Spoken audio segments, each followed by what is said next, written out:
অন্য দেশ নিয়ে নাক গলানো নরেন্দ্র মোদীর ভারতেই এখন চরম বিশৃঙ্খলা। থানায় ঢুকে পুলিশকে ধরে পেটালো ভারতীয় সেনাবাহিনী। হঠাৎ নিজেদের পুলিশ সেনাবাহিনীর মধ্যেই এমন সংঘর্ষের কারণ কি? অন্য দেশের হাঁড়ির খবর নেওয়ায় ওস্তাদ নরেন্দ্র মোদীর ভারতে এখন ঠিক কি চলছে? একদিকে কাশ্মীরে ভারতীয় সেনাবাহিনী আর পুলিশের মধ্যে ধুমধুমা সংঘর্ষ, আর অন্যদিকে ভারতের যাত্রীবাহী বিমান ভুল করে ঢুকে পড়ছে চিরশত্রু পাকিস্তানের আকাশসীমায়। এ যেন রীতিমতো জগা খিচুড়ি ব্যাপার, যা বাস্তবে ঘটছে নরেন্দ্র মোদীরই শাইনিং ইন্ডিয়ায়। নিজের দেশ নিয়েই বেকায়দায় পড়েছেন নরেন্দ্র মোদী। শুরুতেই জম্মু কাশ্মীরের ঘটনাটা খোলসা করা যাক। একটি দেশের সেনাবাহিনী এবং পুলিশ, দুটো বাহিনীরই কাজ হল দেশের আইন শৃঙ্খলা রক্ষা করা এবং মানুষকে নিরাপত্তা দেওয়া। কিন্তু এই দুই বাহিনী যখন একে অপরের দিকে অস্ত্র তাক করে, তখন পরিস্থিতি কতটা অদ্ভুত হতে পারে। জম্মু ও কাশ্মীরের কিশ্তওয়াড় জেলার আথলি থানায় ঠিক এমনটাই ঘটেছে। দিনের আলোতে পুলিশের ওপর রীতিমতো আক্রমণ চালিয়েছে খোদ ভারতীয় সেনাবাহিনী। তাও আবার যে সে আক্রমণ নয়, একেবারে থানা ঘেরাও করে গেট ভেঙে লাঠি সোটা নিয়ে পুলিশের ওপর ঝাঁপিয়ে পড়েছে সেনা সদস্যরা। এখন আপনাদের মনে নিশ্চয়ই প্রশ্ন জাগছে, হঠাৎ পুলিশ আর সেনাবাহিনীর মধ্যে এমন সাপে নেউলে সম্পর্ক কেন হলো? এর পেছনের কারণটা শুনলে হয়তো আপনার হাসিও পেতে পারে, আবার অবাকও হতে পারেন। পুরো ঘটনার সূত্রপাত একটা খুব সাধারণ ট্রাফিক আইন ভাঙাকে কেন্দ্র করে। কিশ্তওয়াড়ের সরকারি আঞ্চলিক পরিবহন কর্মকর্তা বা ARTO নিয়মিত গাড়ি চেকিং করছিলেন। সেই সময় সেনাবাহিনীর একটি ব্যক্তিগত গাড়ি ট্রাফিক নিয়ম ভঙ্গ করে। নিয়ম ভাঙার কারণে পরিবহন কর্মকর্তা সেই গাড়িটি জব্দ করে আথলি থানায় পাঠিয়ে দেন।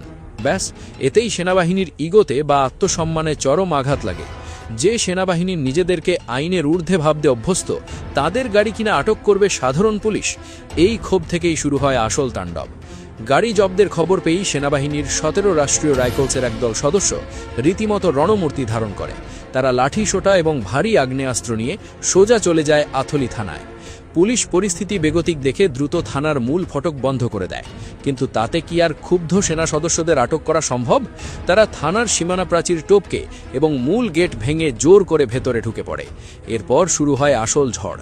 থানায় ঢুকে কর্তব্যরত পুলিশ সদস্যদের ওপর নির্বিচারে উত্তম মধ্যম চালায় তারা। পরিস্থিতি এমন পর্যায়ে পৌঁছায় যে থানার ভারপ্রাপ্ত কর্মকর্তা বা SHOর গায়ে ইউনিফর্ম পর্যন্ত ছিঁড়ে ফেলা হয়। একজন উপ পুলিশ সুপার এবং থানার ভারপ্রাপ্ত কর্মকর্তা সহ বেশ কয়েকজন পুলিশ সদস্য এই হামলায় গুরুতর আহত হন। শুধু ওখানেই তারা ক্ষান্ত হয়, থানায় থাকা সরকারি জিপ সহ একাধিক গাড়িও ভাঙচুর করে সেনা সদস্যরা। নিজেদের দেশের পুলিশের ওপর সেনাবাহিনীর এই কার্যকলাপ এখানেই শেষ হয়নি। এরপর যা হলো তা ভারতের প্রশাসনের জন্য আরও বড় লজ্জার। এই ঘটনায় খোদ সেনাবাহিনীর কর্মকর্তাদের নামে মামলা দায়ের করেছে পুলিশ। আথলি থানা পুলিশ একটি FIR দায়ের করেছে, যেখানে 17 রাষ্ট্রীয় রাইফেলসের কমান্ডিং অফিসার কর্নেল অরুণ গান্ধী, মেজর বিকাশ শর্মা, নায়েব সুবেদার শঙ্কর গুরখে সহ প্রায় 40 জন সেনা সদস্যের নাম উল্লেখ করা হয়েছে। এর বিরুদ্ধে সরকারি সম্পত্তি নষ্ট এবং জোরপূর্বক অনুপ্রবেশের মতো মারাত্মক সব অভিযোগ আনা হয়েছে।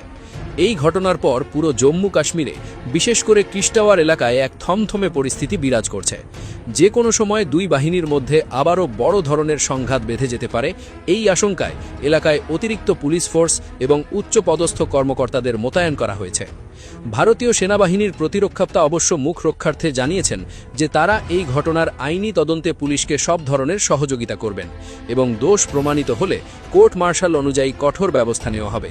কিন্তু এই একটা ঘটনাই বুঝিয়ে দিচ্ছে যে ভারতের ভেতরে শৃঙ্খলা বলে আর কিছুই অবশিষ্ট নেই। বাহিনীগুলোর মধ্যে চেইন অফ কমান্ড ভেঙে পড়ছে, ক্ষমতার অহংকার তাদের অন্ধ করে দিচ্ছে। এবার আসুন আরেকটা অদ্ভুত ঘটনা শোনা যাক। মাটিতে তো নিজেদের মধ্যে সংঘাত চলছেই, কিন্তু ভারতের আকাশপথে কি হচ্ছে? সেখানেও চরম বিশৃঙ্খল অবস্থা। এবার ভারতের একটি যাত্রীবাহী বিমান সোজা ঢুকে পড়ল পাকিস্তানের সীমানায়।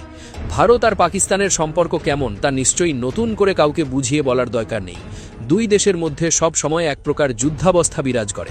এমন একটি সংবেদনশীল পরিস্থিতিতে ভারতের একটি বিমান যখন পাকিস্তানের আকাশসীমায় ঢুকে পড়ে, তখন তার পরিণতি কি হতে পারত?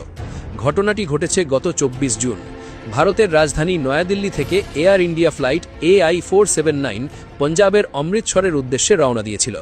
নির্দিষ্ট সময়ই সেটি অমৃতসর বিমানবন্দরের কাছাকাছি পৌঁছে যায়, কিন্তু সেখানে তখন আরেক বিপদ। আবহাওয়া খারাপ থাকায় এবং একই সাথে আকাশে একাধিক বিমানের জট তৈরি হওয়ায় এয়ার ট্রাফিক কন্ট্রোল থেকে এয়ার ইন্ডিয়ার ওই বিমানটিকে অবতরণ করতে নিষেধ করা হয়। তাদের বলা হয় আকাশে চক্কর দিয়ে অপেক্ষা করতে। আর এই অপেক্ষা করতে গিয়েই ঘটে যায় ইতিহাসের অন্যতম এক বড় ভুল। পাইলট বিমানটিকে ঘুরিয়ে আকাশে চক্কর দিতে গিয়ে খেয়ালই করেননি যে তিনি আন্তর্জাতিক সীমানা অতিক্রম করে ফেলেছেন। আটারি সীমান্ত পার হয়ে সোজা পাকিস্তানের আকাশসীমায় ঢুকে পড়ে ভারতের এই যাত্রীবাহী বিমান। প্রায় 3 মাইল ভেতরে ঢুকে যায় বিমানটি। যদিও সময়টা ছিল মাত্র 2 মিনিট, কিন্তু এই 2 মিনিটই ভারত এবং পাকিস্তানের প্রশাসনের হার্টবিট বাড়িয়ে দেওয়ার জন্য যথেষ্ট ছিল। যে পাকিস্তান সব সময় ভারতের দিকে কড়া নজর রাখে, তাদের আকাশে ভারতের বিমান ঢুকে পড়লে যে কোনো মুহূর্তে তারা সেটিকে শত্রু দেশের গুপ্তচর বিমান ভেবে ভূপতিত করে দিতে পারত। আর এমনটা হলে 2 দেশের মধ্যে সরাসরি সংঘাত শুরু হয়ে যাওয়ার মতো পরিস্থিতি তৈরি হতো। তবে ভারতের ভাগ্য ভালো, সেরকম কিছু ঘটার আগেই বিমানটি দ্রুত আবার ভারতের আকাশসীমায় ফিরে আসে। অবশ্য ততক্ষণে যা হওয়ার হয়ে গেছে। অমৃতসরের আকাশে তখনও যানজট আর খারাপ আবহাওয়া, তাই পাইলট বাধ্য হয়ে বিমানটিকে নিয়ে আবারও সোজা নয়াদিল্লি ইন্দিরা গান্ধী আন্তর্জাতিক বিমানবন্দরে ফিরে যায়। সেখানে নতুন করে জ্বালানি ভরে দীর্ঘ সময় পর বিমানটি আবার অমৃতসরের উদ্দেশ্যে যাত্রা করে এবং শেষ পর্যন্ত নিরাপদে অবতরণ করে। এই ঘটনার পর ভারতের বেসামরিক বিমান চলাচল নিয়ন্ত্রক সংস্থা বা ডিজিসিএ নড়ে চড়ে বসেছে। তারা তড়িঘড়ি করে ওই ফ্লাইটের দায়িত্বে থাকা পাইলটকে তার দায়িত্ব থেকে সরিয়ে দিয়েছে এবং উচ্চ পর্যায়ের তদন্ত শুরু করেছে। এর আগেও একটি পাকিস্তানি যাত্রীবাহী বিমান খারাপ আবহাওয়ার কারণে সাময়িকভাবে ভারতের আকাশে ঢুকে পড়েছিল। এবার ঠিক উল্টো ঘটনা ঘটল ভারতের ক্ষেত্রে। 2 দেশের রাজনৈতিক ও সামরিক উত্তেজনার কারণে আকাশসীমার এই ভুলগুলোকে অত্যন্ত সংবেদনশীল হিসেবেই দেখা হয়। এই দুটি ঘটনা হয়তো আলাদা, কিন্তু দুটোর মধ্যেই একটা অদ্ভুত মিল আছে, আর সেটা হলো ভারতের চরম বিশৃঙ্খল অবস্থা আর দায়িত্বহীনতা। নরেন্দ্র মোদীর সরকার সারা বিশ্বে নিজেদেরকে এক মহাশক্তিধর দেশ হিসেবে তুলে ধরার চেষ্টা করে। তারা দাবি করে ভারতের সেনাবাহিনী এবং প্রশাসন নাকি বিশ্বের অন্যতম সুশৃঙ্খল, কিন্তু বাস্তবের চিত্রটা যে কতটা ভয়াবহ তা এই ঘটনাগুলো থেকেই স্পষ্ট বোঝা যায়।